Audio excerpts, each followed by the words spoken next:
America, hell, the entire world. Welcome to Going Pro. America.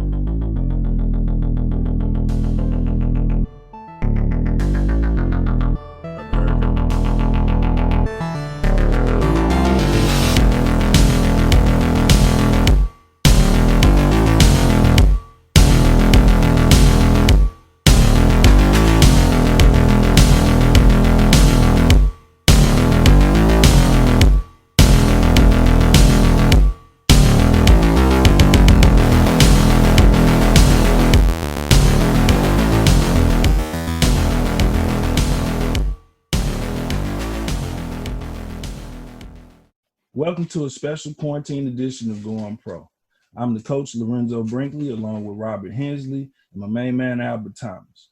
Going Pro is a podcast that's directed towards giving the high school celebrity athlete an opportunity to control his or her own narrative. Today is a special day for all of us because we have the opportunity to have on our show baseball legendary pitcher from Beaumont High School, Lee JoJo Johnson.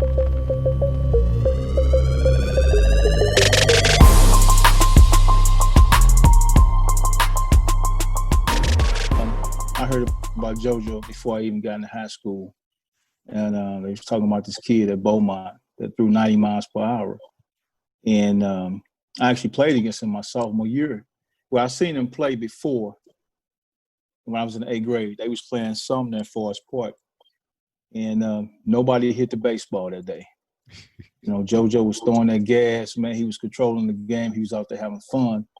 And his energy, you know, was exciting, man. He had at least 3 or 4 pitches, man. But he was on the mound. He would cock his head and smile at you. And 3 pitches, you back at the bench. So I was able to follow JoJo a little bit. I actually ran to JoJo. He can tell you the story. He was in SEMO. I was at SEMO on a football visit. So I see this guy in this New York Mets jacket. And I said, it looked like JoJo. And just so happened, he was down there visiting somebody. I don't know who JoJo was visiting at that time in SEMO, but we chopped it up a little bit down there in my visit. And after his baseball career was over, you know, we always stayed in contact with JoJo. And great guy. And he's doing a lot of things with his to JoJo Entertainment right now. So it's an honor to be able to sit down here and interview a great guy. He Mr. Baseball since the 80s. I don't know who came before him or after him, but I've never seen a pitcher who controlled the baseball in high school like JoJo. Right. So I'm glad he can join us today. Absolutely. I want to just expand. JoJo, it's a pleasure to meet you, brother. I've known about you from a distance out in the county. Obviously, I was born and raised on the west side, too. I mean, all of us come from the city. But honored to have you, brother. So welcome, brother. Thank you. Happy to be here. So let me ask you this. Your name is Lee Johnson. So is it anything special connected to the JoJo thing? Yeah, right. Well, Lee Joseph Johnson. So, you know, J.O. and Joseph, J.O. and Johnson, JoJo. So then came coming up with as a kid, the 2J, huh? Dance, you know, all that. Just came with break dancing and all that. Yeah. So, yeah, that was basically that. That's what the nickname is. Just stay with me. So you used to get it in with the popping and locking thing, huh? Oh, yeah. You know, I did a little bit of everything. Smoking Joe, that was the baseball name coming out. Other than JoJo, Smoking Joe. Smoking Joe, that's tough. So Albert, go ahead and take us away, man, with the first question. We're going to let Albert start off with one of those questions that we can't necessarily generate. Albert, go ahead and lead us on the first question, brother. So, JoJo, I got a question for you. On game day in high school, did you have a routine that you did before every baseball game? Yeah. What I used to do before every game, you know, it was more of a mental. I was more into a mental stage. I was what's called a smart pitcher. So mine was more mental than physical, you know. So I had to have, you know, at least 3 of my pitches in command: fastball, curveball. I had a sinker, drop ball, but only command. At least 3 of my pitches was in command for that day. So long as I get 3 of my pitches, in command for that day. That was my game plan. Focus on three pitches. Sometimes the fastball, I can't place it. I couldn't place it. Curveball wasn't working right, so I used to try to, beat around till I can get all 3 of them pitches, at least 3 of those pitches, to work properly for that game. As far as the physical part, running and all of that stuff, I was already energetic, so I didn't, need to get too hype. I'm already a hype person, so. Like I say, Right. most of my game was basically mental. A lot of people don't know baseball is basically 90% mental anyway. If you already got the, athletic ability. Yeah. So Baseball, early, it's a thinker's game. when we spoke a little bit earlier, you mentioned the arm strength and the bamboo thing when you were about 8. So that's when you really started getting off into it. Yeah, 5 years old. Like I say, I was raised up in Olivet, and like I said, I used to throw those go out in the backwoods and pull up those bamboo poles and sharpen them at the end. We used to throw them as spears. And the arm speed, I just throwing them so much. Out of 3 years, I ended up throwing them maybe 100 yards. Throwing them spears. So over the time, at 5, 6, 7 years old, my arm speed just built up. A lot of people ask me that, how you throw so hard. I tell everybody's got to be gifted with some kind of ability, to go to that next level. I can't make you throw 100 miles per hour. You got to be, born with some that special kind of talent. If you're a track star, you got to be gifted with some kind of speed. If you're a football player, quarterback, you got to be gifted with some kind of, passing ability. It got to be in you. You just Something can't that make separates you. Right, Exactly. right. Mhm. You just can't be born a pitcher. So with me being 6, 7 years old, having a strong arm, that already put me in the door right there, having that strong arm as a kid. I couldn't develop it like now. Kids, throwing 60 miles per hour. I can't make you throw 80 because you weren't born with an arm speed or a powerful arm. You got, Right. you got to have it in your blood, coming up. So you think you got that from your dad, mom? Where did Yeah, that yeah. My come dad, from? my dad played baseball. Back in Negro Leagues. His name was Ellis Johnson. He played back in the Negro League. That's tough. But he was a third baseman. He pitched a little bit, but he was basically a third baseman. So your people always told you about his accolades. Yeah, I mean, yeah, oh yeah. They always So say you kind of LeBron. knew. So you Yeah, kind of knew right. that's what you was gonna do. You was gonna. But no. Baseball wasn't my number one sport. I would say football was my number one sport coming up in the neighborhood. Okay. Yeah. Baseball was off to the side a little bit, but football, everybody played sandlot football, so Yeah. that was just something Right. we did coming up. And I was pretty good at that. But baseball was just something, I was just doing off to the side until it just gradually got better for me. And I ended up getting good at it, and I kind of drafted on to baseball, left football alone a little bit. So I played my junior year, and I got released. I got cut at Beaumont in my junior year in football. My first pass was thrown to me. I dropped it, and after that, the coach set me on the bench, and I just quit. I ended up quitting because I wasn't the type of player that was going to sit on the bench. I was already to start baseball, so that wasn't me Right. to sit on the bench. You know, So and then after that, then my senior year came, then the coach really, really saw what I had. So, like I said, I ended up with 24 touchdowns my senior year. That's And tough. I got scholarships for football, but I ended up taking that Crazy. baseball. So Al, when was the first time you saw him play baseball? I was in 8th grade, and I took a trip to Sumner that day on a visit, unofficial visit, of course, and they took me to the baseball game. I'm sorry, Y'all know man. how that I had go, to man. laugh at that. So the We business, all do that. So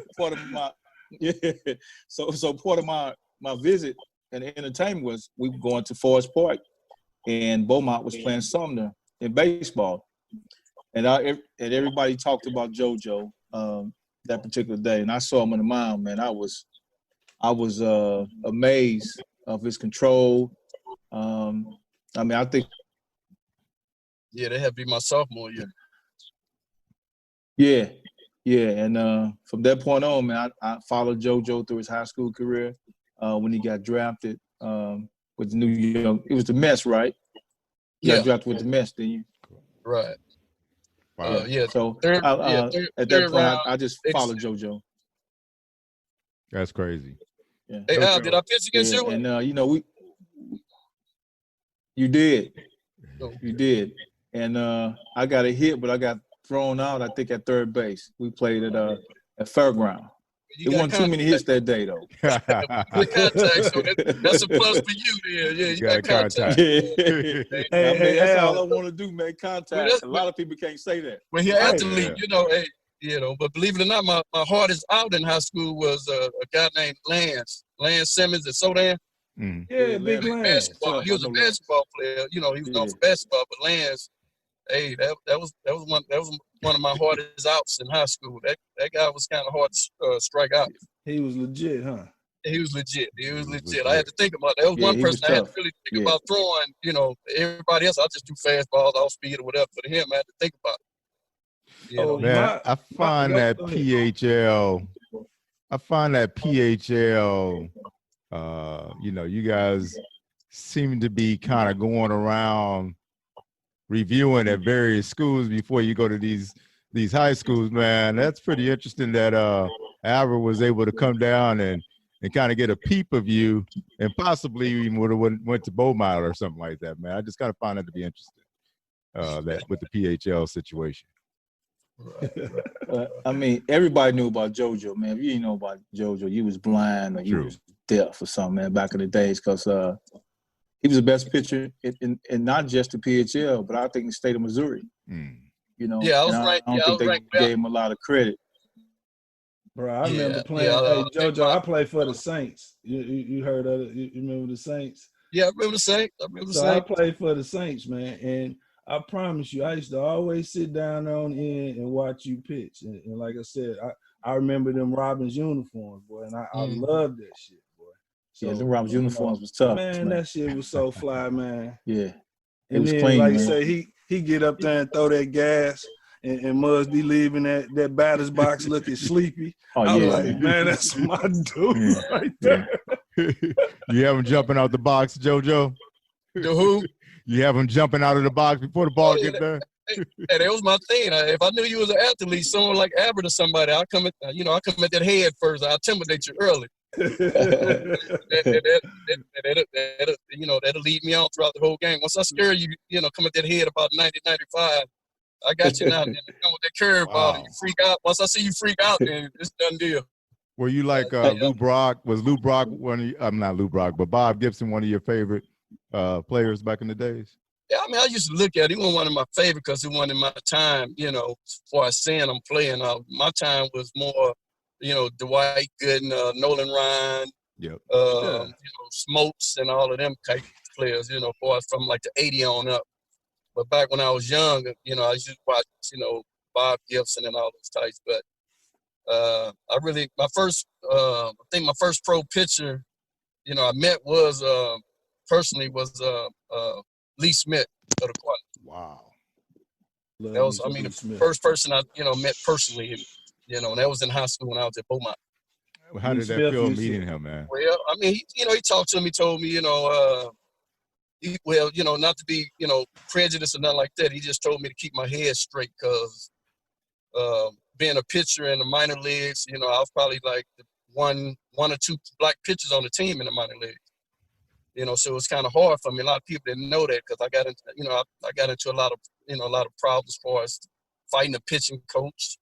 When I got released from the Mets my second year from fighting a pitching coach, a man named Joe Harlan. He was a pitcher, major league pitcher. He found out I was from St. Louis, and he made a comment that you East St. Louis niggers think y'all tough. Wow. You know what I mean? Because I came to spring training, had me a short dog, had a gold tee, gold chains. I didn't know no better, but that was, I guess, St. Louis. Coming out of that. Right. I feel you on that. That bling bling, driving up in the shot dog and all that. So then coming from St. Louis, back in them days, East St. Louis was kind of rated as one of the toughest, the worst tough areas in the nation. Yeah. Right. So coming from there, they kind of blackballed me on that part as far as being a tough guy. Man, so those politics, man. Yeah, I know a lot of people don't get a chance to speak on politics at that level. Obviously, you've had some challenges there, man, and I know you probably got some heartfelt deals that you might want to share. Yeah, Maybe with some yeah, of the young people, and then people that are your peers that may have wanted to know what happened to JoJo, man. You know. So let's not let me hold him on this one little point though, because I don't want to go past the fact that you was drafted out of high school, if I'm not mistaken, right? right. So how was that for you? Well, my junior year, that's when it all started. You know, all the scholarships for us college. You know, I had probably had about 25 schools for us baseball. Probably had about 15 for us football. But my senior year came. First couple of games, we started seeing scouts. You know, white people. You know, they were scared to come at fairground. They was out in their cars with binoculars. You know what I mean? I'm like, well, they ain't coming up. You know what I mean? But they were scared of the city or the neighborhood. Right. So I used to see them out there. You know, nobody went into nothing illegal. So you want to think it's feds or nothing like that. You know, so they was scouts out there with their binoculars and all that. So, and my pitching, my baseball coach, Mr. Petit, said them was scouts. One was from Cincinnati Reds and one was from the New York Mets. Those was my two guys that stayed with me throughout my senior year. That's what's and they was basically them two was at every game, and LA Dodgers, some of them came through, but them was the main two. So, but they couldn't talk to you, you know what I mean? Give you no kind of advice and nothing like that. So, but as time rolled on, they start coming, and that's when Dwight Gooden, Darryl Strawberry, wow, Eric Davis. I went down there, I talked to them. Eric Davis was a monster. I talked to all of them. Oh yeah. That was before I got drafted by the Mets, because they protéged me as the next Dwight Gooden. I had my case signs at the game. I was the next, when I got drafted, I was the next Dwight Gooden. So that's cool. Coming out throwing 95, my top speed was 97 miles per hour, but that was on a windy day, going against, going with the wind. So yeah, and when I got drafted, Dwight Gooden, they all took me out and all that, But like I say, not knowing, nobody really in my ear to tell me what I'm up against for us, the coaches or, the whole politics the politics. I ain't gonna say white people. I just say the politics part. Yeah. We go to some of them small towns. Most of the minor league clubs affiliate, out of these small towns. Right. And it's probably number one black person in that whole town. And on the baseball team, we probably got like 4 brothers. Yeah. And we used to, hang together because we was only 4. We'd go past some cars, and you can hear the doors just locked.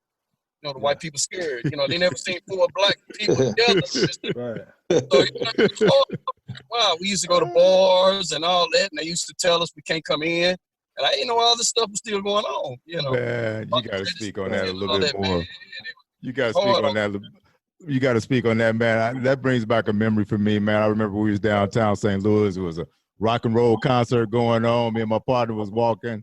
And like you said, you could just hear a domino effect of cars locking as you walking by, man. Yeah. So, man, mentally, brother. That's crazy. Who was inspirational?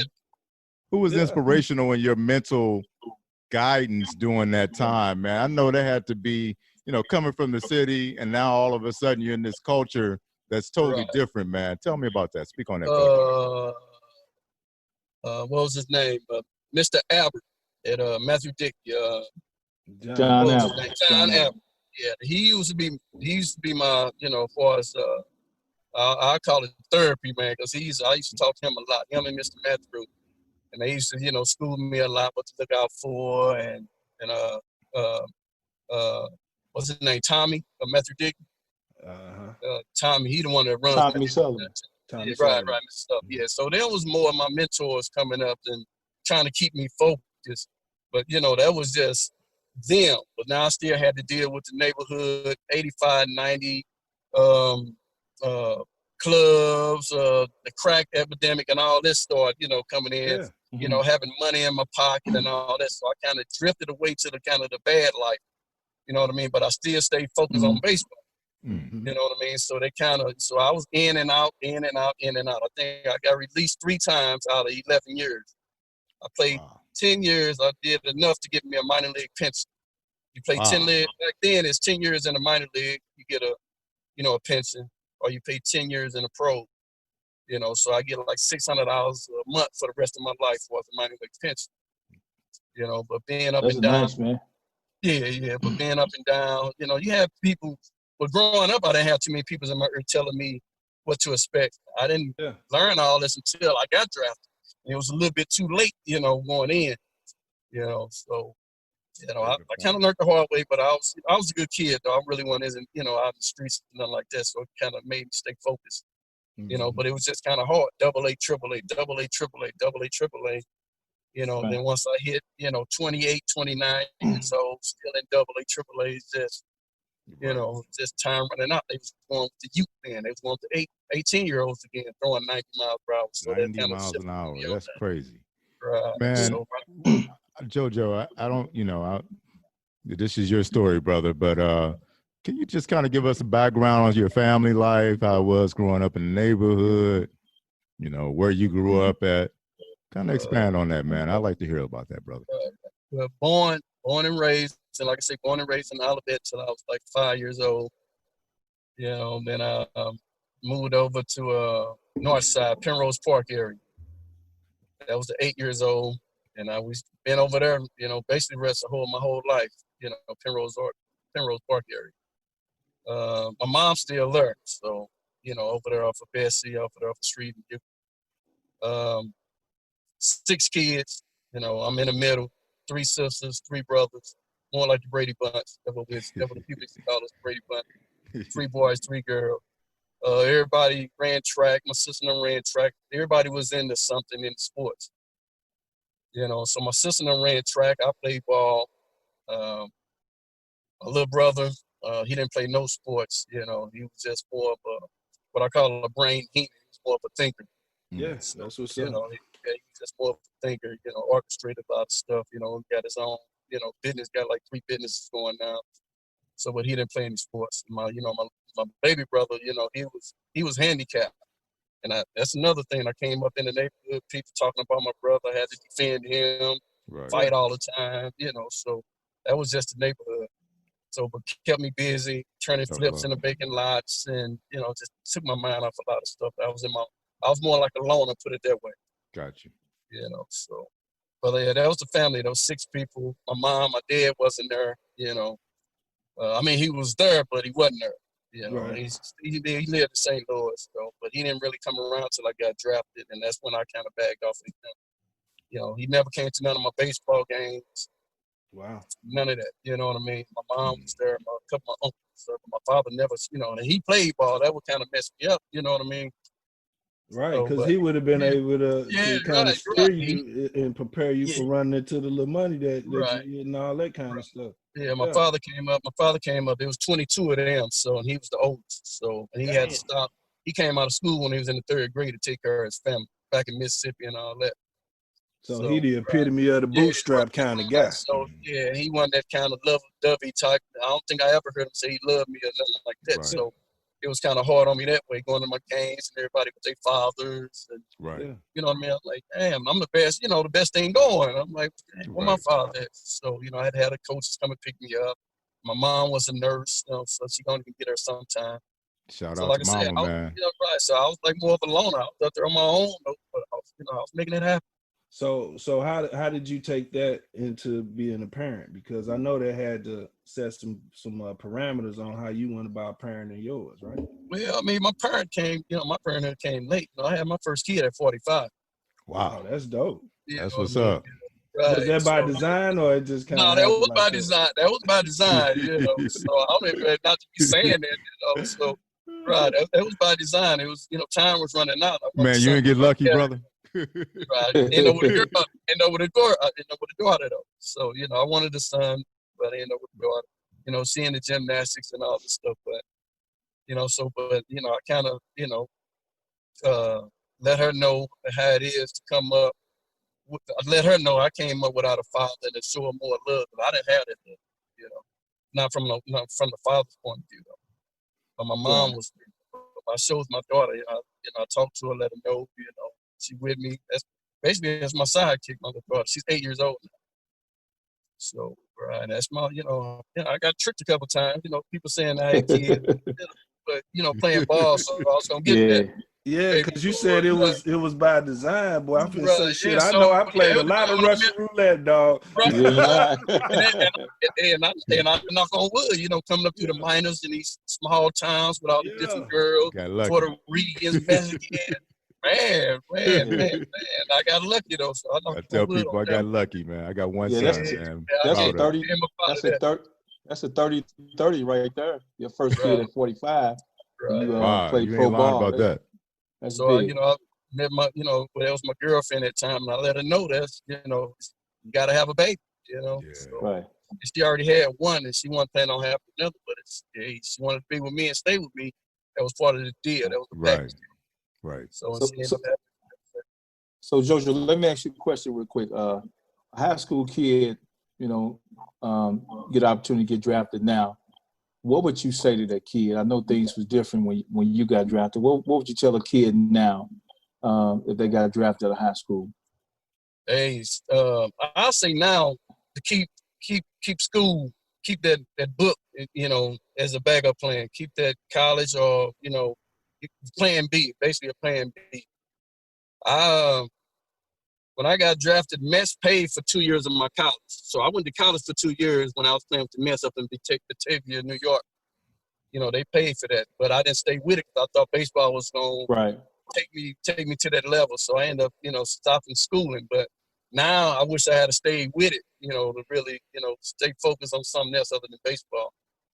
And I was into like engineering and all that, carpentry, and I used to do all that. Right. So I wish I had stayed in that. So I would tell kids now, stay focused on that plan B.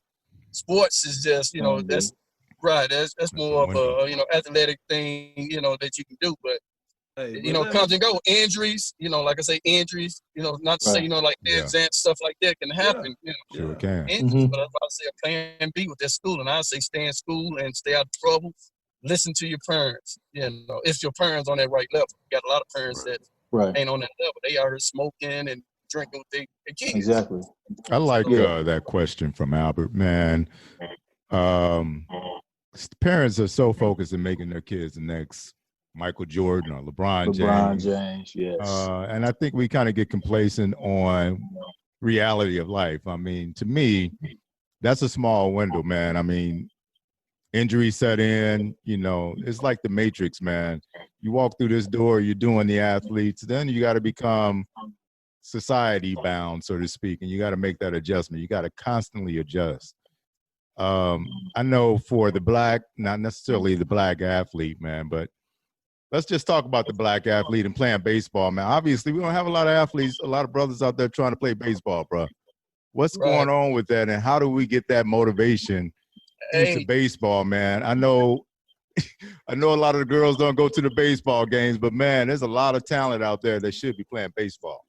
Yeah. Oh, yeah. Well, you see that in the hood. You see that in the neighborhood. Yeah, but we got, man, the blacks. I mean, we dominate as far as athletic ability. We dominate. We just don't get that chance to, the other race get. What I was going to say? Coming up, when I was coming up, the kids, when I was playing baseball, the kids now, they don't see bling bling. That's what they say it's slow. They say baseball is slow, Exactly. it's boring.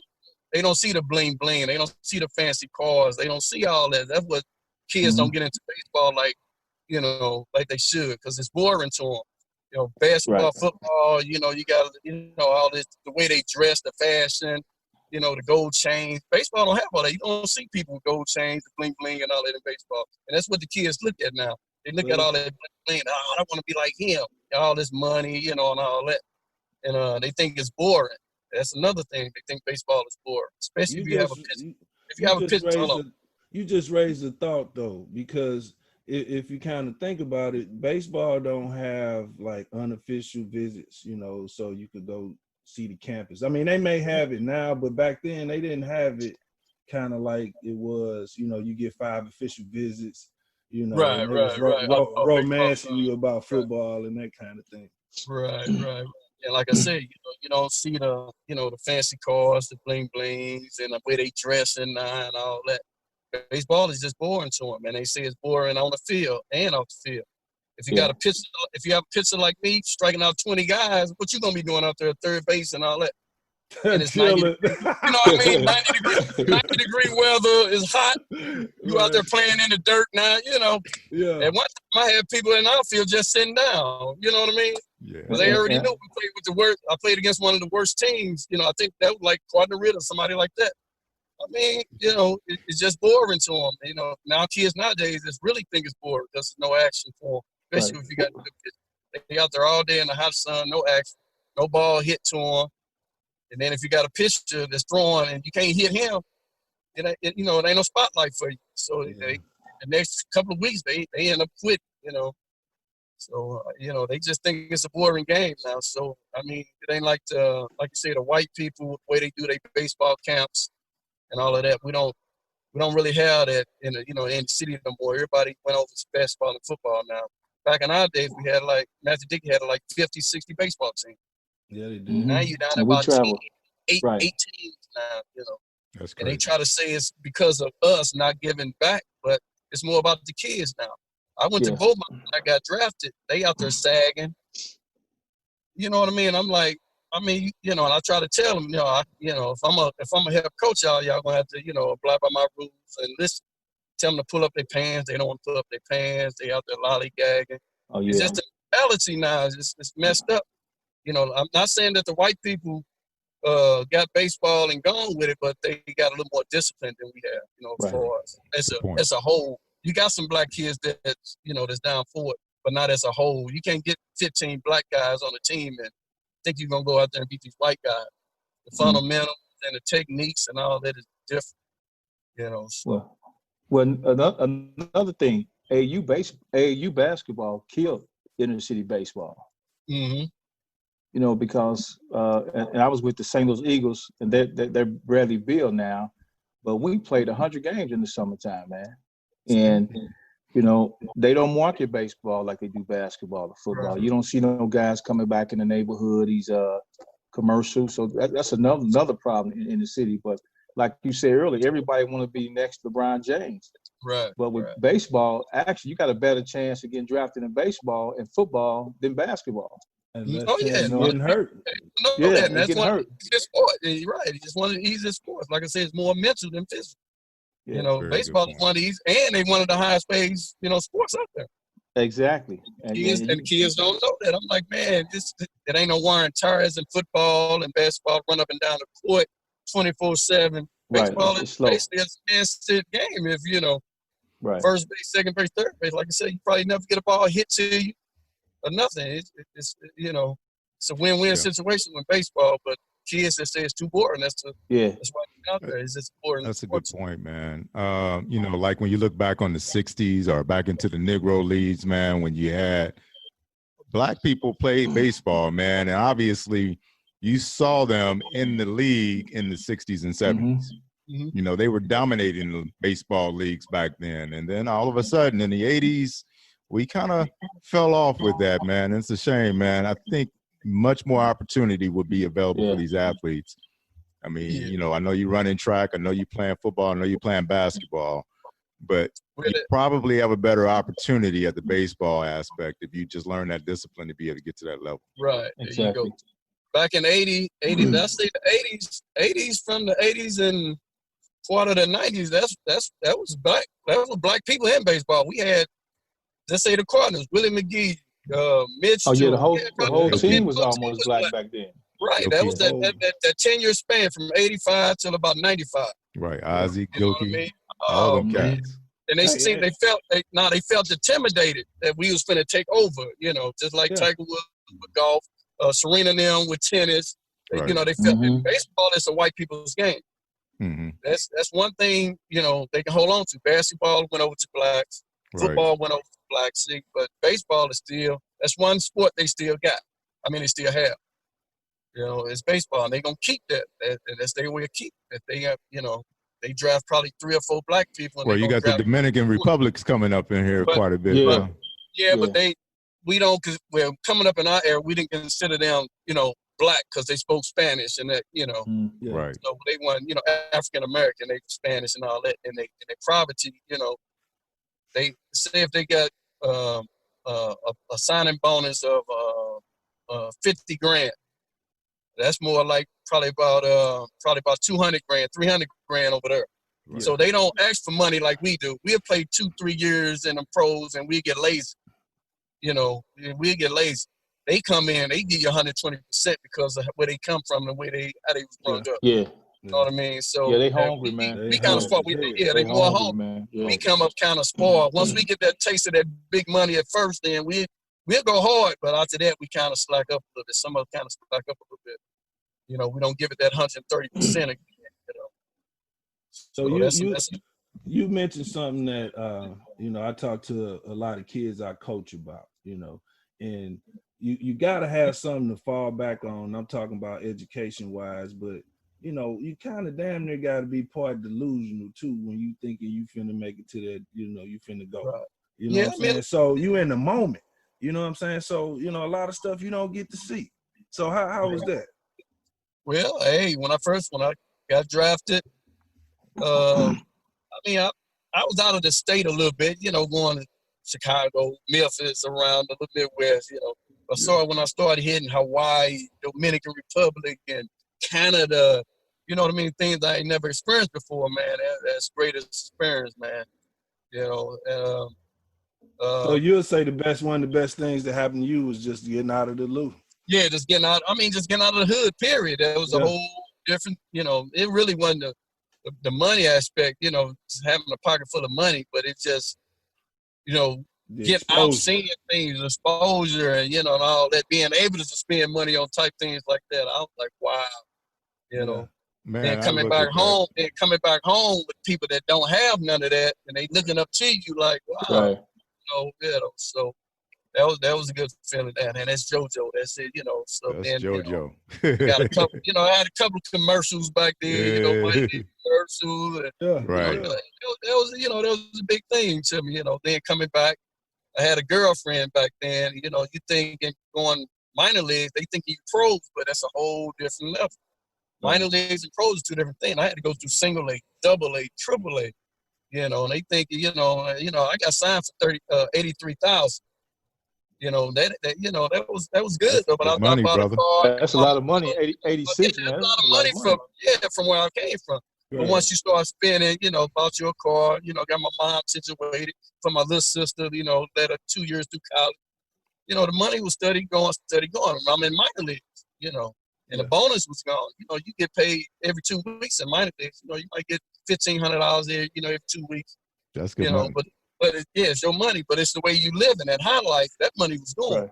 Yeah. You know, you keep kicking take care with of David family. Justice and all these cats. You know, I can't hang with them, spending money with them.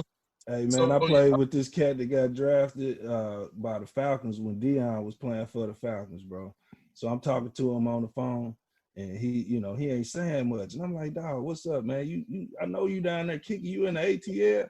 He said, man, I can't go out with Deion no more. That brother too damn long. Too long. Yeah. Right. Them cats had big money though, so my little minor league money, but I kicked it with them, you know. Frank Thomas, David Justice, all of them, but I couldn't keep, you know, kicking it with them. They used to say, hey, Joe, come on down to LA, come on. I can't get on a plane and just fly like that, man. I was like, man, this 50,000 I got left got to kind of last because I don't know how my life gonna be. Right. Yeah. So, man. So you've always had the entrepreneur thing in you then, right? So that kind of took you on to the promotions. You know, I like the name. The name is catchy. Go and say that name that you get. Yeah, with two Joe. Two Joe, baby. Two Joe. That's JoJo. A lot of people ask what two Joe stand for. JoJo. Two Joes and JoJo. So then they'll think about like, oh yeah, that makes sense. Right. But my father, you know, he owned a couple of taverns coming up. So I used to go in his taverns, play the drums when I was little. So that was more like the entertainment life for me. So that was kind of in me, the entertainment life. So after my baseball career was over with, I got with a promoter. You know, he wanted to bring, I think, the Dramatics with my first people I brought into town. You know, and you know, he wanted a third partner. We all us put in $5,000 a piece, and I think we made about $5,000 profit off of that. I was like, wow, that wasn't bad. You know. Right. Then it started going. I started throwing parties, doing this. So I just started getting off into it. You know, and that's just been my, you know, my second hustle. You know, I still work. You know, I'm EMT driver, Right. medical field. So, That's but what's up. but if, you know, So promotion is that satisfying or gratifying for you, the EMT thing? oh yeah, all the medical field. You know, hey, that's one of the best field to be in. True. You know, the medical field. So that's, you know, plays the bills. Put it that way. You know, the promotion, that's pocket money. That's just stuff I do. Yeah. You know. So, you know, the job is for my wife. My side hustle is just for me.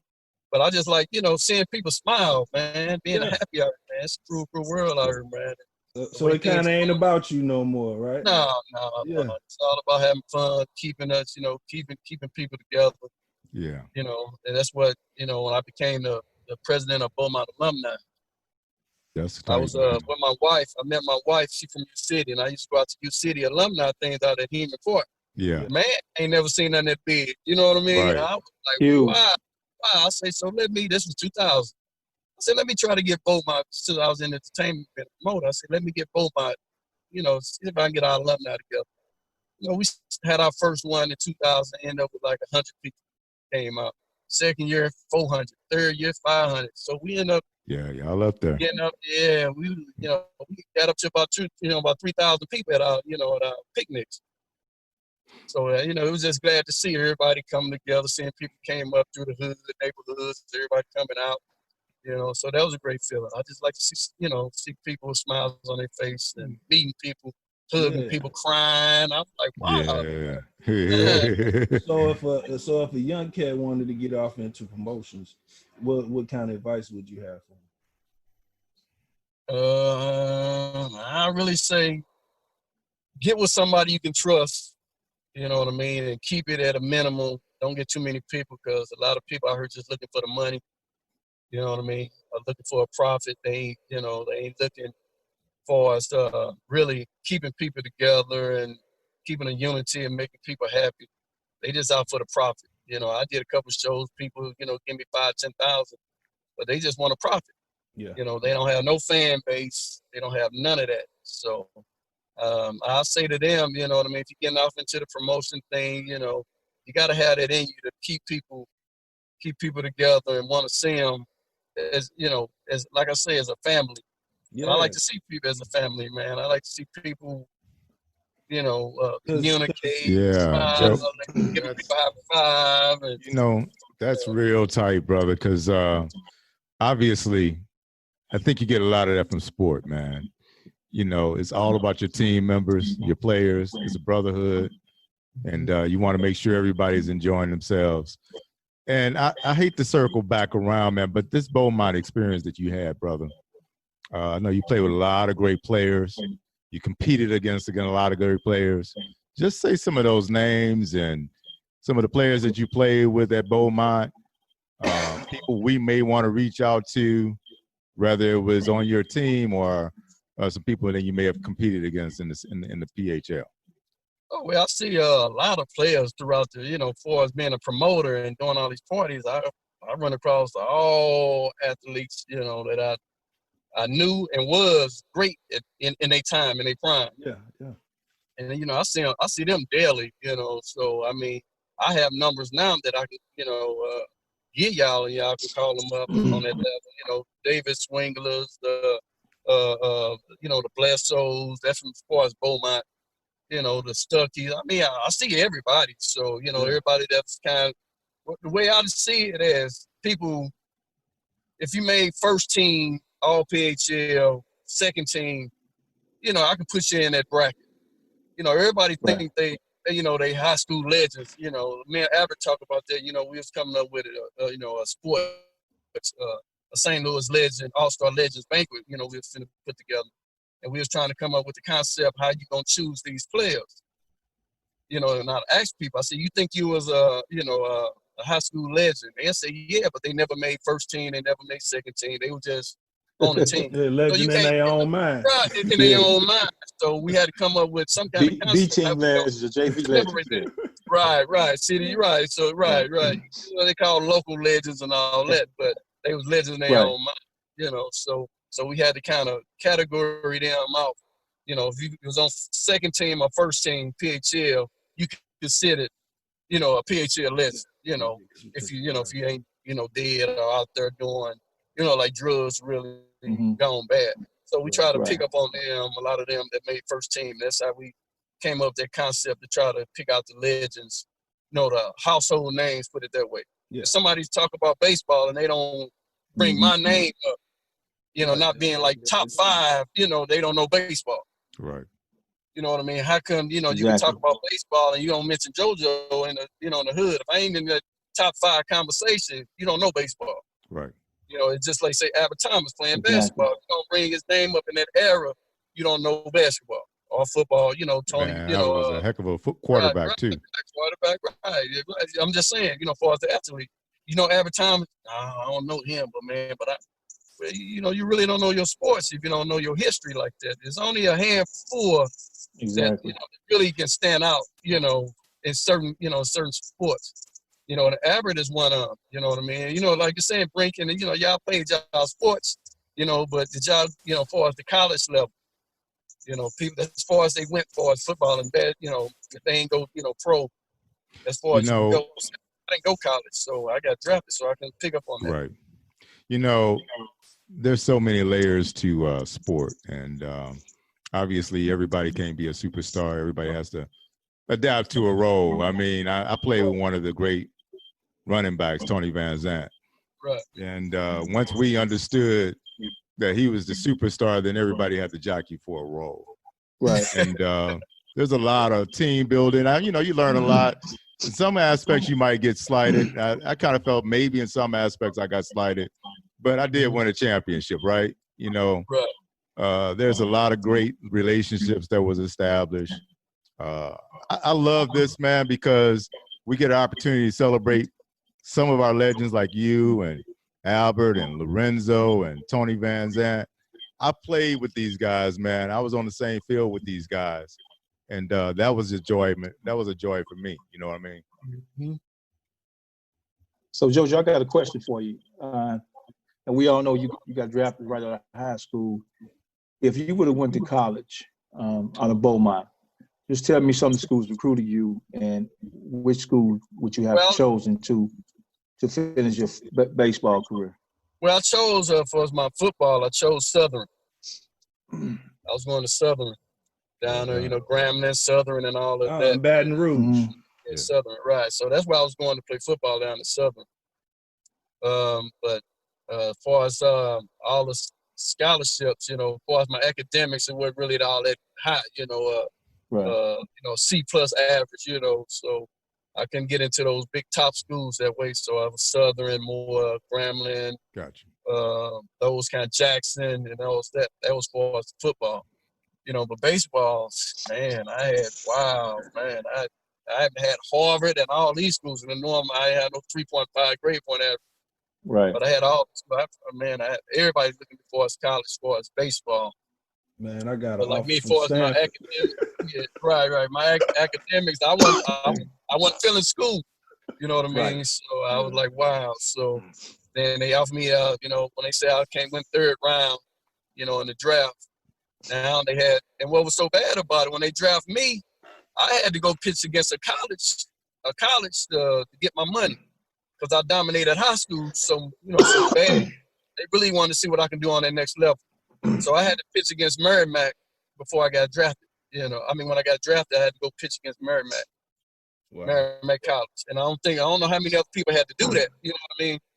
So it seemed a bit extra. Well, they offered me 56 grand. But then after they seen me pitch against Merrimack, and I struck out 14 of them, and they was college. Coming out of high school. So then that was better for me. So I don't know if they wanted me to a downfall for me, to play with my money a little bit, but they took it back up 30 grand after I pitched against Merrimack. So when you pitched against Merrimack, you just took your catcher with you because you didn't need no outfielders, did you? Right. No. You could just tell them to sit down, man. Yeah, right. But but I struck out 14, man, and my baseball team, I was the highlight on my baseball team, but we had 2 other guys that got drafted. People really don't know. Barry Brown got drafted by the Cincinnati Reds, and my outfielder Jeffrey Gahn got by the Phillies. You know, a lot of people don't, Yeah. you know, they don't talk about that because they really, you know, want to stand out player like that. But they got drafted, you know, because of our team that we had. Right. Yeah, y'all was a force. Right, And right. Gun. Because you said y'all made it to state. 6'9" center. Yeah, yeah, we lost to Pattonville in state, right. Yeah, we beat Hazelwood. Was that Hazelwood East for district at Fairground, right? So they had to come to us because we was ranked number 1. So everybody had to come to Fairground. So we had down there 3,000-4,000 people out there watching the playoff games, man. That's Damn. that Scott Cooper game, right? Tell what's about up. the Scott Cooper game. Yeah, so we played Hazelwood East that Friday. I pitched the whole game, and that, you know, you only had 10 innings, that 10 inning rule, that 10 inning a week rule.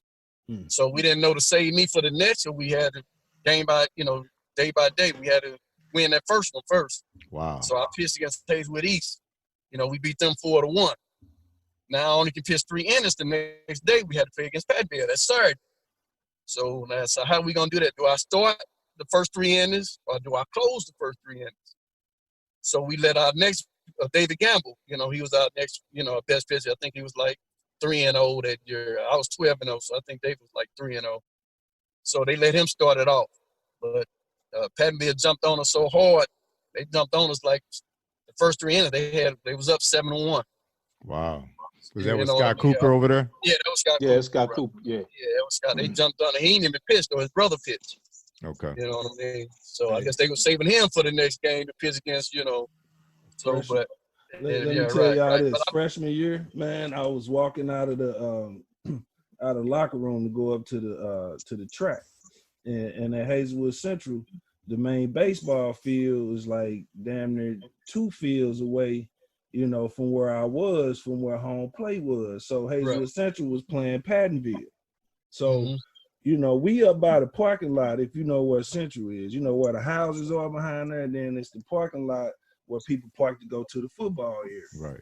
Man, we walking out the locker room, bro, and I promise you, I forgot who it was. It might even been like Ronnie Williams or somebody.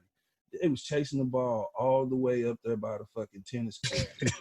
I was like, bro, Scott Cooper hit it? God dang, who hit that ball? And they was like, man, Scott Cooper, man. Right. Yeah, he was. And they wanted to see. That's what they came out to see, me pitch against Scott Cooper. He was the best hitter, and I was the best pitcher. Yeah. Right. So they wanted to see me face against him. So in them 3 innings I pitched, I pitched against him. He had a line drive to shortstop. I didn't even see it. It was like a bang bang play. So I'm thinking if he would have lifted that ball, man, I don't know, it would have went. It would have went. But it was hit so hard, I just heard a pack, and I looked, and the shortstop had the ball. So I was like, wow. Now if you would have lifted up, I ain't no telling, you know, because I got the out, but I put myself in that hole. You know, I went down, 3 balls, 1 strike. So I had to come with that. So I didn't want to walk them. You know what I mean? Yeah. So I ended up getting full count on them. I'm like, damn. So do I come with a curveball or I go with my best pitch? So everybody want to see this fastball against him. So I say, I'm gonna give it to him. I gave it to him. Wow. I mean, you had to expect it anyway, full count. Now, any a good hitter. Baseball is all a guessing. A good hitter is guessing what the pitcher gonna throw. If you guess what I'm finna hit you, you got me. So that's just a thinker's game. So you got to think about what I'm finna throw you. I used to throw people three curveballs in a row. I'm already down 3 balls, 3-0. Yeah. I come back with three curveballs in a row and strike you out. So that was something I did. That was a mind thing. So I was more mental pitcher than just a hard thrower. To know that at the high school level, man, that's incredible. Man, but to 95 miles an hour, I can't even phantom what it would take to even be able to throw a pitch of 95 miles an hour. I remember throwing a ball. My curveball was 86. My curveball was 86. My curveball was harder than people's fastball. I was throwing 86. Can you imagine that coming at you? I'm throwing a fastball. I said, can you imagine that mud coming 86? Right. Yeah, I'll throw 95 at your head, then bring a curveball for about 60. You just faint, man. That's it. 76 fastball. I wish I would have seen JoJo pitch in high school, man. I wish I could have. And I got some on tape. He was out there having fun out, man. I got one player that only threw one pitch. I got one player that I threw to in high school. I only threw one pitch to him. He just went over to the dugout. He just gave me the whole out right just right there. Yeah, I'm He didn't good. I'm good. right. He didn't want to go no more. He just told her, he ain't even coming back. I think I just punched him on that, but he was scared. And I still remember that. I got that on Oh too. man, He that's just crazy. one pitch I threw, and I think it. I mean, it was a wild pitch though, but it came at his head, right? Yeah. You know what I mean? After that, he just went over to the dugout and he didn't want to come back out. Yeah, And they just called it an automatic out once You he went to got the that? dugout. And I got that still on You tape. got some footage of that, man? Yeah, Man, I we got got to see that, man. football. I got all We that. You know, got I to see used that. in football. I used to be a dancer. You know, Bush Johnson and all that. Yeah, Yeah, yeah. I used to be in Doing it, Israel. you did a split too? I ain't doing no split. Now I ain't doing no split. No. But like I said, I used to turn flips, so you know, I do a backwards flip. You know, no He out hands. there like Billy White like shoes. that. Right. Yeah. You know, prep or something. You know, I was a dancer on the used to prep on the mound. Doing the Michael So- Jackson too. You did the Michael Jackson. Michael Right. Jackson, Billy White shoes, I Johnson. throw a little Yeah. break dance, throw a break dance wave, then I pitch at the same time. You know, it was too easy, bro. I That's think Yeah, he's they visiting bust- the end zone 24 times a season, man. Right. Exactly. I average 2 to 3 touchdowns a game in football, so yeah, I used to dance in the end zone, right? That had to be fun. Yeah, It was a fun, lot of though. fun. But they call it, you know, in baseball they call it hot dog, and I took it over to baseball, and it kind of messed me up there. You know, they call it hot dog. Right. You know what I mean? So, man, I like that. know Rodney Payne and you played together, man. Yeah, we played my junior ride. Tell me about that, man.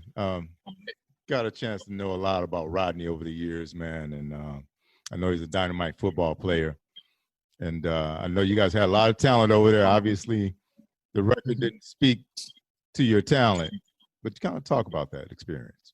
Well, Rodney, hey man, we had some good talent on our team. I say it was the coaching. You know, the coaching we had was he only went for he was a running. Our coach was a Mr. Wynn. He was a running back coach, so he specialized in all running plays. So you Franklin know, Wynn. Franklin Wynn. He came from Tennessee State. He was a running back quarterback for Tennessee State. But I coached with him. Yeah, he specialized in the running game. So, but you know, he specialized with the running game with Rodney Payne, and you know, we had a couple of guys. But Rodney Payne, I think that was our most standout in that area from 80 to about, you know, I say 86. Rodney Payne, you know, and running track. You know, I ran track for 1 year, you know, because baseball and track was running in the same era, you know, in the same time frame. Right. So I ran track with Rodney Payne for 1 year, you know, for us to relay and all that stuff. But, you know, Rodney Payne, you know, he was a hell of a ball player, man. You know, he was more like a person I looked up to for his football, as far as on our team. Basically the only player other than our quarterback, a dude named Andre Carey. You know, but you know, he let the hood take him under, and at the same time during the senior year, you know, start drinking and all of that. Right. Yeah. So How you know, fast were you, man? What was your speed? What was your? I ran a 4.45. That's what's up. That's getting it, brother. Right. But I was more like a dirt runner. I wasn't a choppy run. I was a dirt runner. You know what I mean? But what made me so good, because like I said, I was a break dancer, so I know how to get away from that one-on-one and all of that, you know, twisto flex, you know. So if you played me one-on-one, you didn't have a chance. So you had to play your 5. You give me 5 feet.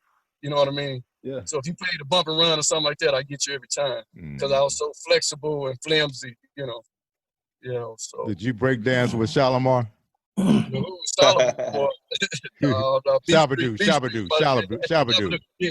Believe it or not, yeah, he was one of our breakdance coaches, because you know him and Rerun was from St. Louis. If y'all didn't know that. Yeah, Right. Stubbs. Right. I grew up with Shabadoo. Yeah, we was called in high school at Stevens. I went to Stevens Middle. You know, we was called the Camelot Pop. Oh, yeah. We used to do the Camelot. Rerun do. Rerun did the Camelot. That's what they call the Camelot. Yeah. So we popped and we Camelot. So our breakdance group was called the Camelot Poppers. So we mixed the breakdance with the Camelot with Rerun. You know, yeah. Hey, so you know, hey Bobby, you know, Craig Upchurch was there at that time too. Oh yeah.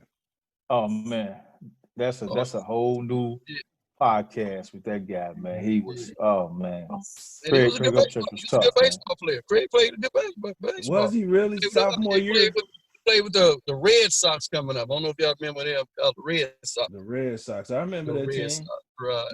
But my sophomore year, we played them in the Final Four down at Busch Stadium. I mean, not Busch Stadium. I'm mixing basketball and football, but down in Columbia. Yeah, Right. down in Columbia. Oh, okay. Yeah, that's Abertown. That's him and him. That's Albert. Him and Craig. You know, that was their area Yeah, there. I know y'all had some battles, bro. I Right. man, Man, had some battles. Albert and man, this Upchurch. dude was 6'10", and he played all 5 positions, man. We definitely got to get Craig on. Okay, Craig was a beast, man. Right. that's what's Right. up. Y'all got his contact? I mean, I got his number and stuff. I can shoot to you. Send me all that, Joe. Oh yeah, I mean, I send me that. got a lot of players. From the Herkel Ivory. I know, I deal with a Yeah. lot of them Herkel's 70s tough. players. Yeah. Right. Rubens, all of them. I still deal with all of them. So I mean, I got a whole list of names. So if I want to call them, give them a shout out, and that'll help you out. And maybe sooner or later you have about 18 of us on the screen. You know what I mean? Well, we're gonna Check it out. do. This is the quarantine version, man. Once we get Yeah. past, Yeah, once but we I'll get send those past all this, we're gonna start doing live stuff. So we're gonna have you on the set live with some of your teammates, man. Right, there you go. Yeah. I can Wanna get do them it up right. That's what is about. Yeah, I see about 18, 20 people on that Zoom chat line. It's everybody just Yeah. talking. It's a good thing, man. Keeping us close together. That's what it's about. And that's what it's brother. about. Because Al talk about it all the time, about how you build the relationships. And, Oh yeah. We and- talk and about the it all the investment- time.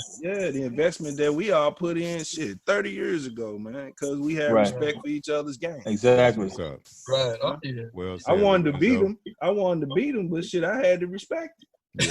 Oh, that's all that is. Right, You had to right. respect it. Yeah. So I appreciate guys that got the humility, but that put it down, that got it in them, that they could give somebody that type of love and respect. Right. And then also doing giving it. back and giving Yeah, back. that's I doing do it. personal. Oh, yeah. I do personal pitching clinics. I don't coach. Everybody asks me why I don't coach a baseball team. I got like 3 or 4 hustles. You know what I mean? So Yeah. being just a straight out coach, I can't do. But doing private pitching clinic, that's what I know. That's what I do. So I get 5 people off a baseball team.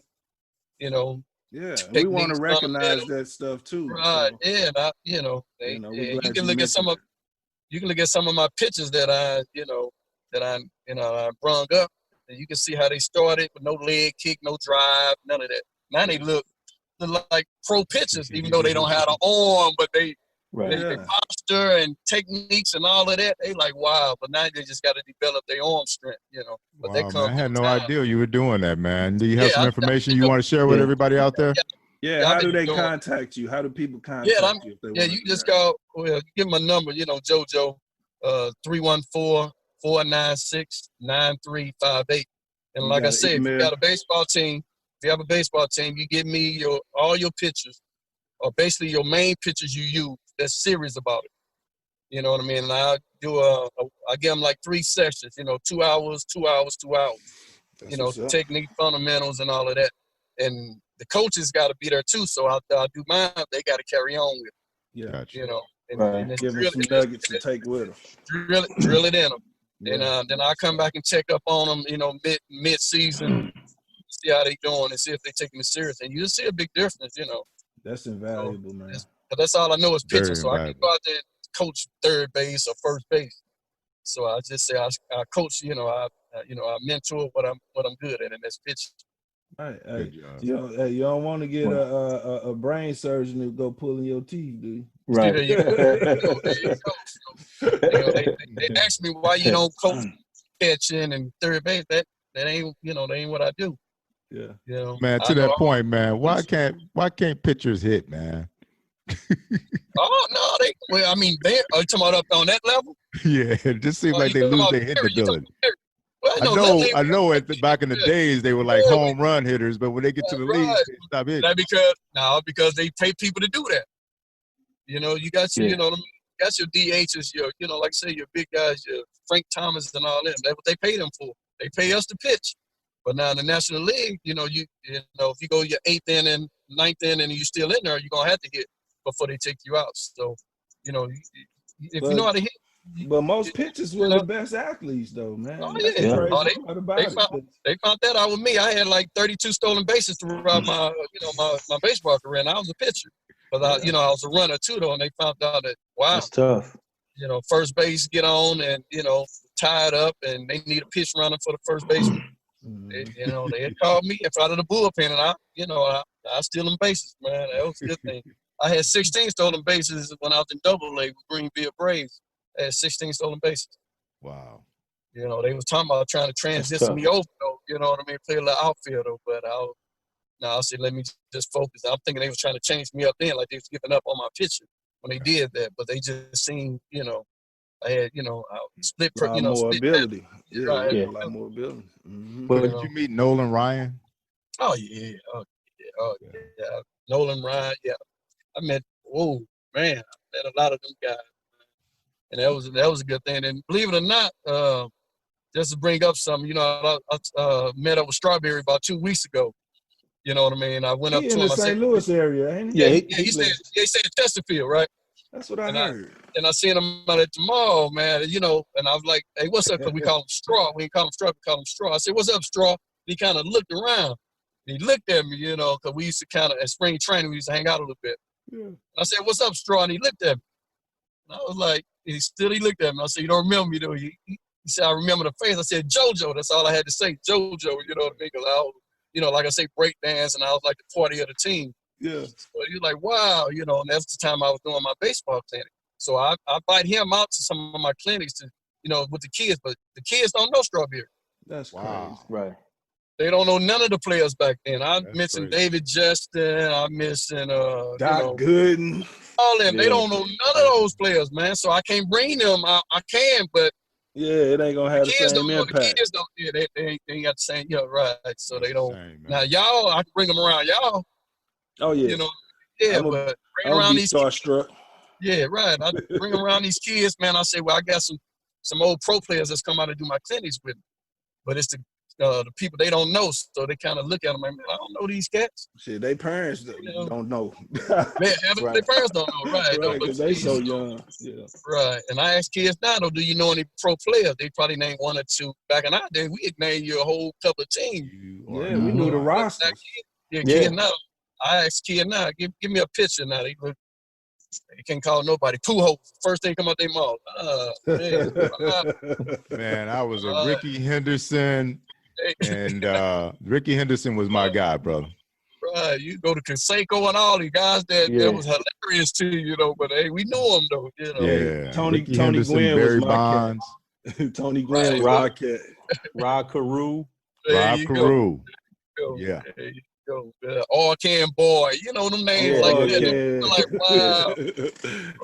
Little slicksters though. You see them little cash pieces out there. You're like, wow, right. That's straight up Negro league there though. Right. Yeah. Hey, Templeton, man. We can't leave Templeton out. Yeah. Templeton played for the Cardinals. Right. You can't leave Templeton out. At third base. So George, I got a question for you, man.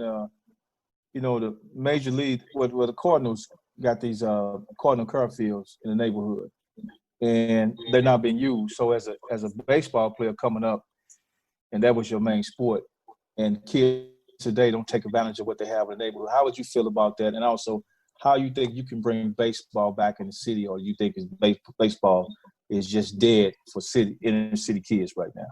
Well, they built those things. That was a great thing though, but they didn't. I'll say the maintenance part was a downfall for them. They didn't keep them up. You know what I mean? Right. Not saying white people keep their fields up, but they take more pride in their fields than we do, for us, the city. And they let the fields go down, man. And then, the baseball season itself inside the city, it rains a lot.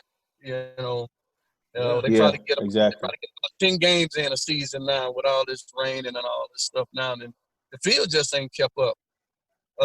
With me and with the coaches, I'll say the coaches, you got a handful of coaches that's really serious about baseball now. Like I say, everybody transitioning over to baseball. Football and basketball. You got a handful of coaches that's out there that really know the game and really know how to get these kids involved. But it's like I said, it's only a handful. And the parents, you know what I mean? Once the kids say no, the parents say no. Back in our days, my parents said, getting out there, you getting out there. We go play. You have to finish what you started back there, man. No quitting. Yeah, there you go. So, it wasn't no quitting. And, you couldn't stay in the house when we was growing up. Mom, like, you're going to have to get out and do stuff. Right. So, and that it's just baseball. And as far as I say the coaches, if you can get 3 to 4 good coaches to get like a traveling all-star team together in St. Louis, that can be a start right there. Yeah. And people see that, then they can start, it'll start growing from there. But then they saying they need funds to start to get funds from there. But funds ain't the problem though. Getting money, raising money from being a promoter and entertainer. I see raising money ain't no problem. Right. Like I said, it's just getting the kids involved and their parents letting them do it. Yeah. Like a lot of parents ain't got ability to bring the kids to the games every day and all of this kind of stuff. Like me Right. growing It's a up, I used to have to commitment. walk. I had to walk to the park, from Penrose Park all the way up the fairground. My mom was at work, and I ain't had no father to bring me to the fields and all that stuff. I had Right. to walk, man, on my bike. You know what I mean? So Yeah. kids, That now bike though, is kids, something else. kids in the house with these computers and all this stuff, man. Yeah. The mind frame is messed up for us sticking with that baseball. Like you say, it's boring. Everybody going to play video games now than to play baseball. You Right. believe it or not, man, I experienced the same stuff with high school football players. It's still it's going on with them. It's the generation, man. They Yeah, they're a little right. bit different, and then I call it spoil, man. It's just all the stuff they got to offer to these kids. I just spoiled them, man. Right. yeah, then it ain't no reiteration on the lessons that you try to teach. Right. Right. And- That's a big one too, though, man. That's that mentality and that attitude these kids have now, Yeah. man. Right. They're not Yeah. And home. they don't mind missing practice, man. I see it with Brink. I coached at East a little bit. These are mama said kids. My mama said I can't come to practice. My mama said I got to babysit. So they're not dedicated like we were back in the days. We went to school every day. Everybody was at school back in the days. We didn't want to miss. So it's just a big change. School making them soft though, man. They outlawed kill the man, bro. We used to play kill the man at school. Yeah. Run across. Yeah, on concrete. Man, They don't do that no more. Hey, your clothes will be towed up first hour, man. Right. In the city, it's the concrete. I bust my head on that concrete stuff. You damn right. Messing up your school clothes, your mom just bought you to start school with, Hey, man. so you better use that stanky leg if you don't want to come home with no hole in the pants, boy. You can't get kids to play that now, man. Sandlot football, all that, man. Right, Yeah, man. You None of that, know man. what saddens me, man, in the city, man, is the vacancy building, all these vacant buildings, man. I mean, you didn't have all that back in our days, man, and I mean, I just don't understand how did the value of these properties just go down like this, bro. Hey, my explanation when they moved the plant from off of Union, the and Ford Natural plant. Bridge, it hit a Oh, yeah. nosedive. So Yeah. then you can see the same formula in North County. Them plants move, shit start going downhill. Exactly. Because we're labor driven people. Right. It's like Detroit with the motor company, right? How they see it just Exactly. fell apart, right? Exactly. Yeah. So if you ain't got no bread, shit, you ain't finna fuck with no gutters or try to get no tuck pointing done. Right. Yeah. Hey, Joe, I think go ahead, Joe. I got a question when you get done. Go ahead. I just think they just need more of more positive, like you say, people like us. Look what y'all trying to do now. What we doing now to get out and reach out to some of these kids and let the parents, like you say, mostly all the parents. Some of the parents are, I say it's more like grandparents now that know us. For us these young kids now. Yeah. The parents ain't gonna know us. The grandparents are the ones that gonna know us. The great Right. uncles or whatever you want to call it. Oh yeah, now if he gonna coach you, then go with him. So that's what we need to reach out to some of these I get that a lot. second generation family. Mm-hmm. Right. So you got some. I mean, not saying you got some. Some new coaches that's out here now. Some young coaches that know the game. True. But like I said, we know the ins and outs for us, the good and the bad, because we've been through it. You know what I mean? Yeah. We've been through that ups and downs of the game. But like you say, some people been locked up, some people dealt drugs, some people did this. I've been through it all. I came out of it though, knock on wood. That's right. So I never smoked drugs though, but like you say, I dealt it. I was in the streets for a while. You know what I mean? So, but I came out of it, you know, when as far as being locked up and none of that stuff. So, but I came out of it, knock on wood, you know. But like I said, like I have a story to tell, you know. Yeah. It ain't for everybody, especially when you know, not being like you're saying, you being a follower or nothing like that. It's just coming up, not having no money, finally get 20,000. Now you want to double this 20,000, you know. So that was basically my downfall coming up. You know, people's in your ear, you know what I mean? Hey Joe, you know, you write me a $20 check, I'm a $20,000 check, I bring you 30,000 back. You know what I mean? So that was more of a hustle thing without getting into, you know, the bad side of, you know, the illegal part. So, you know, there's a lot of ways to make, you know, hustles back then, you know, for your money. And I got off into that bad racket, kind of messed me up. But then I got back on track when I got released and I got picked up by the White Sox, you know, and that kind of taught me a lesson, man. You know, from then on, I just had a straight mind. You know, this ain't for me, especially life lessons. Right, life lesson, you know, like I said, you know, like pain, you know what I mean? A lot of them guys went through that crack academic, you know. Right. It kind of messed them up, and I saw all that, you know what I mean? I used to talk to them, and it's good they had a straight mind to come up out of it, but a lot of them didn't come out of it. Right. You know, so it's just say for the kids, just have a strong mind. You got to have a strong mind, man. You can't be no follower. Got to be a fighter. You got to be a fighter. You got to have a strong man. If it takes you down, you got to get back up swinging. Take a licking and keep on ticking. That was my my motto. I used to say. That's some great information because we want parents to be able to look at these conversations that we have and use them to kind of fill in them gaps. Right. So it's you know, and so then like we appreciate you expounding on some of them situations, man. Because shit, I made a handful of dumbass decisions, and you know, thank God that it ain't go left. Right. There you go. You know, sometimes you get put in them situations and you have to make decisions, but you know, it's just coming up. It's growing. Yeah, just like arm wrestling. You see yourself going down, you can pull yourself back the other way, man. You know, you gotta be strong about it. You know, then with these parents out here, you know, drinking and smoking with their kids, man, that's another thing. You know, they are kicking it with these kids, smoking and drinking with them. You know, we didn't have it coming up. You know, I mean, if you did, I didn't see too much of it. You know, coming up in my time. You know, but yeah, you got a lot of these parents out here smoking and you know drinking with the kids and stuff like that, man. And then, you know, and that's hurting them. You know, and they ain't number like 16, 17 years old, and they athletes. That's what's killing them about it. That's what's killing them. You know, and they on drugs already. So Jojo, do you think? Go ahead.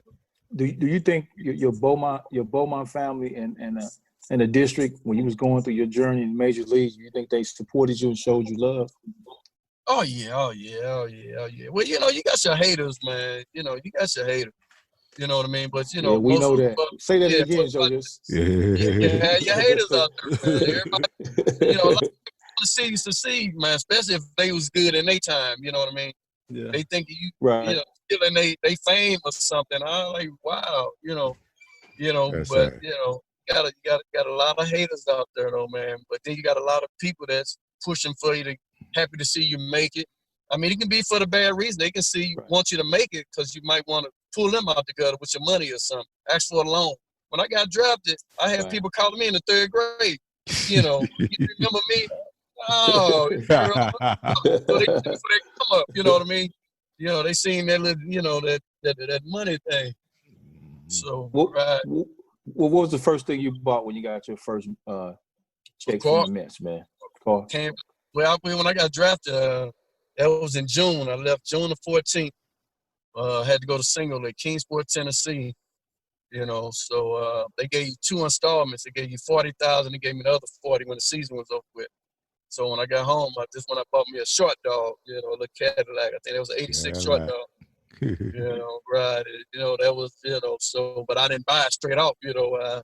Right. So, you know, but I ended up, that was my first vehicle, right? Then I ended up, you know, I stayed with Mom, you know, through the minor leagues. I ended up staying with Mom because I only was at home for like 4 months out of the season. I come home in September, I had to leave in February for spring training. So it wasn't no sense to me to break off and go get my own house or no apartment and all that. So a lot of people didn't understand. You still stay with your mom and you play pro ball? I mean, I only stay here for 4 months, 5 months Right. out of the year, so ain't no sense in me doing all that. So, That was a like I smart said, move. right. Yeah. So you like to say you had your haters. Oh, he ain't doing it. He ain't making no money. He in a minor league. But they didn't consider that pro. But once you sign a pro contract, that is minor leagues and on. You know what I mean? But they like he ain't no pro player. He played minor leagues, so they didn't have they didn't know the concept of minor Man, you in leagues the and pro pros, ball. bro. Yeah, So- it don't matter. You in the pros. Those are the same people who probably was working at Operation Brightside and staying with their mom. Right. Right. Then when I made the 40-man roster in '89, right? I made the 40-man roster in '89 with the Houston Astros. Now you seeing, you start seeing more people coming out. Right. Yeah, now they made it up. And I'm like, but damn, when I was fighting this minor league, y'all was, downgrade me. That's got to be tough, it's man, all coming from your hometown people. Yeah, come from your own people. Man, the thing about me and being in the Lou, man, is, dude, I love hearing the cats that I competed with make it.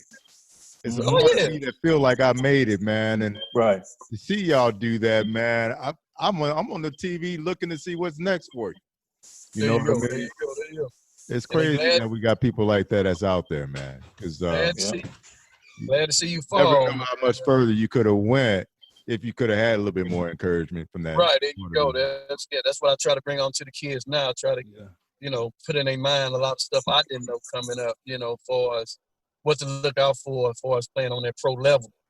It ain't all about your ability. You know what I mean? Right. Like I said, it's mental, man. You got to watch out, for the, what I call the devils, man, the people that's trying to bring you down, or the people that's trying to steal your position. Let's say me and Abra was, we guards, you know what I mean, in basketball. And, let's say we 50-50. We the same, though. But he trying to bring me down because he know I'm finna take his position. So he wishing I, break a leg or, you know what I mean, I have an injury and all this, though. There was a lot of that going on. Oh, man, I hope he hurt his arm. So, you know what I mean? So I can fill into that, that reliever spot or something. You had a lot of that. That was bad for another brother that was around. I understand about people. But another brother that I don't want you to be hurt. And, that was bad. That's a very good point, man. This leads me to my next question. Obviously, in high school, you was the man, all right? Now you're getting ready to elevate your game to this next level, man. Now, you're not considered the man, so to speak. How did that feel in some aspects or another? Well, I mean, in the beginning, it was kind of hard, coming home and, have people look at you, you ain't the pro player no more. You're like a everyday person now, you're part of us now, So, I mean, I adapted to it, though, but, as far as my other hustles, I never fell down, you know what I mean? I was always 75% far as money, my hustles, how I dress, I always been a dresser. I always look, if I had $10 in my pocket, it looked like I had 1,000 in my pocket, put it that way.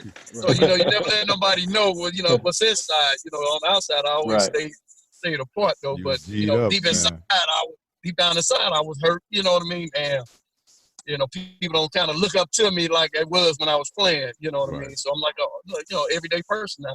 Hey, welcome back to the hood. You know what I mean? JoJo, it was like a car crash for me when I stopped playing, bro. It went down I had the injury in the national championship game. I'm thinking, I'm finna get this money. I'm finna sign with somebody, agents, all them down there, and I break the arm. You know what I'm saying? So, when that saying, when the music stops, the damn music stopped, man. And I'm like, what the fuck just happened?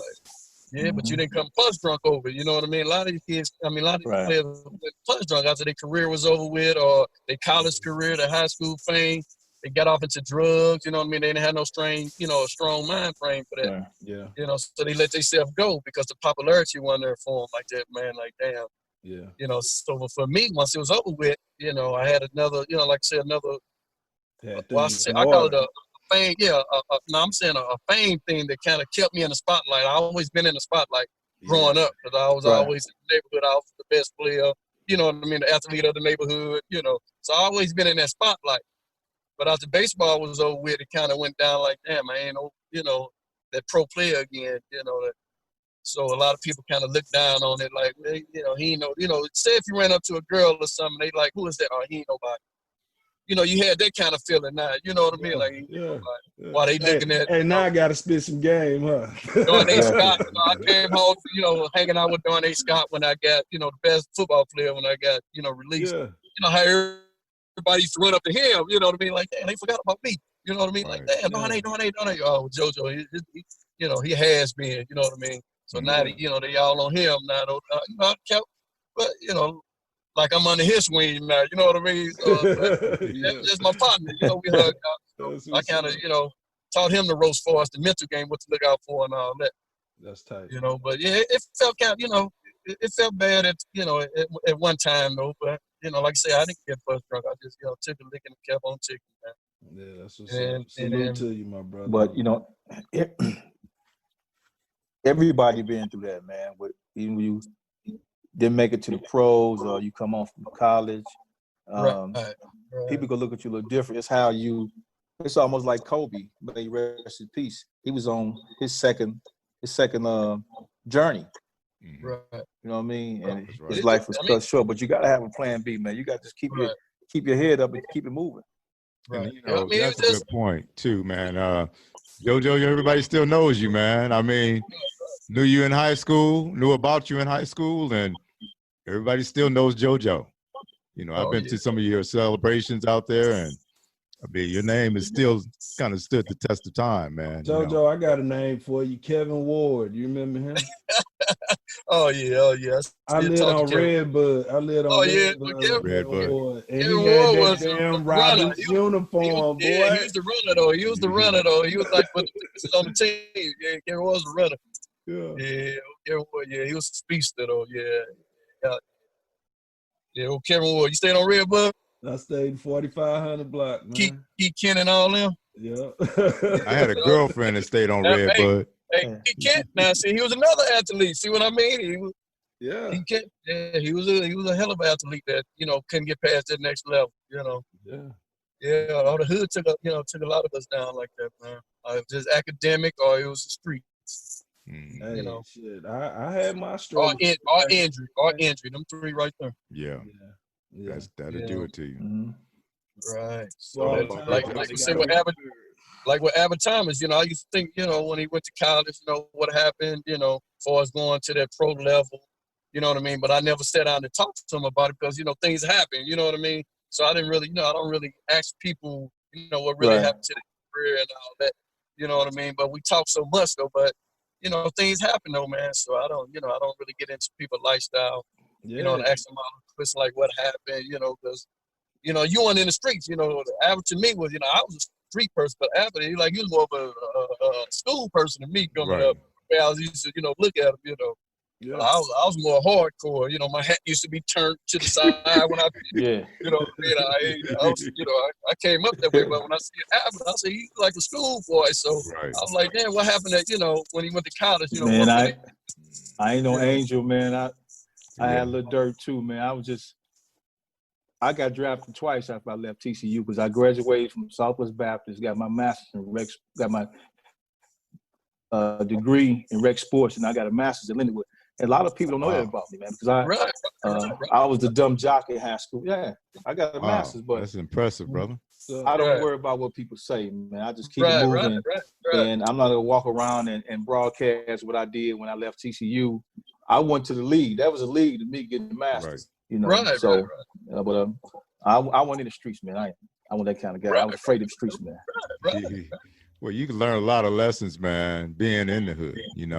Yeah, right. Albert and I, we was talking when we was talking to Al, we were talking about, the good, bad, and the ugly, man. A lot of cats used to send you home. Bob, this ain't for you. Go to the crib, There you go. And I can remember, man, lots of cats be in the hood on that corner when Miss Johnson came down the street. Everybody straightened up, There you go. And they don't have too much of that no more, right? You don't even know your neighbor. Right. You're right. It's so They don't want to know you. They don't even want to know you, do. They don't want to speak, man. No, it's crazy, man. Back then, the whole neighborhood. The way life is now, I don't know how it's going to be with this Corona, how baseball, how sports. wow, the people that really had a chance, you know what I mean? Wow, you know, I look at all that, I'm like, wow. Different Yeah, world, just brother. think about if you've been putting all that work in, and then all of a There sudden you Yeah. go. All of a you sudden, can't that's play your right. senior year. There you That's go, right? tough, man. That's tough. That was your bread and butter. That's how you was gonna eat, man. Right? I know that affected Man, a I don't lot know how of that's people. gonna pan So I out. can't feel bad about my past now. You know what I mean? These kids, you know, as hitting them, you know, with this stuff going on now. So I look back Man, like, Yeah. wow, I got a crazy. blessing. I was gonna throw this one in there. Crazy thing happened to me when I was coming out though out of college was the fucking draft went from 13 rounds to 7. Mm. See, so you know, see that here you go. See, Hey. you know the difference. I was fucking hot, man, because you know I got injured. So you know, at first I'm thinking like, you know, with the injury, you know, shit. At least they gonna pick me up as a free agent, letting me heal. You know, I can Right. give me a couple checks in and whatnot. Man, they dropped that mug down to 7 rounds, and I ain't Crazy. get the combine invite. I'm like, man, what's going on? Mm. But you know, that's how I go. And luckily, I went to class. Yeah. Right. That's why I say that school. There you Yeah. go. Like you say, hey, It's all about that that adjustment, man. Yeah. I didn't play the elite have level that like plan you B, cats man. did, man. But I got injured my freshman year in college, man, in Central Missouri, and instantly, man, I knew I wasn't the same person. And had a major knee injury, had to get that fixed, and tried everything I could to try to get back on the field. But I knew I had to find another way, man. Back then, you know, at 19 years old, I knew I had to do something different.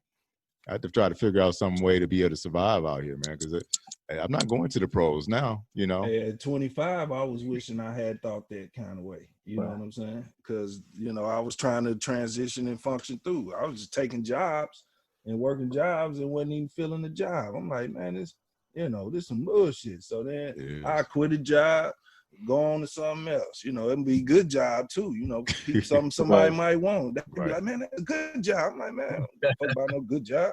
You know what I'm saying? You know, but you start to mature and that stuff starts to kick in. This is dynamite. But JoJo, man, it's been a pleasure having you on set, bro. We're going to have you back. Oh, yeah, we got to do it again, though, man. Like I said, hey, good hearing from y'all, though, man. So just invite me in on the next one, man. Hey. Yeah, it's going down. You know, and like you say, hey, you know, we're going to have to, you know, we're going to keep our distance, though, but we got to kick it up. You know, we got to meet up. Yeah. You know what I mean? So that's it. So, but yeah, but all right, Albert and Rank and Robert, nice hearing from y'all, dog. So keep me posted, man, and invite me on the next one y'all do it. Let me know what's up. That's what's up. All right. Appreciate you, Joe.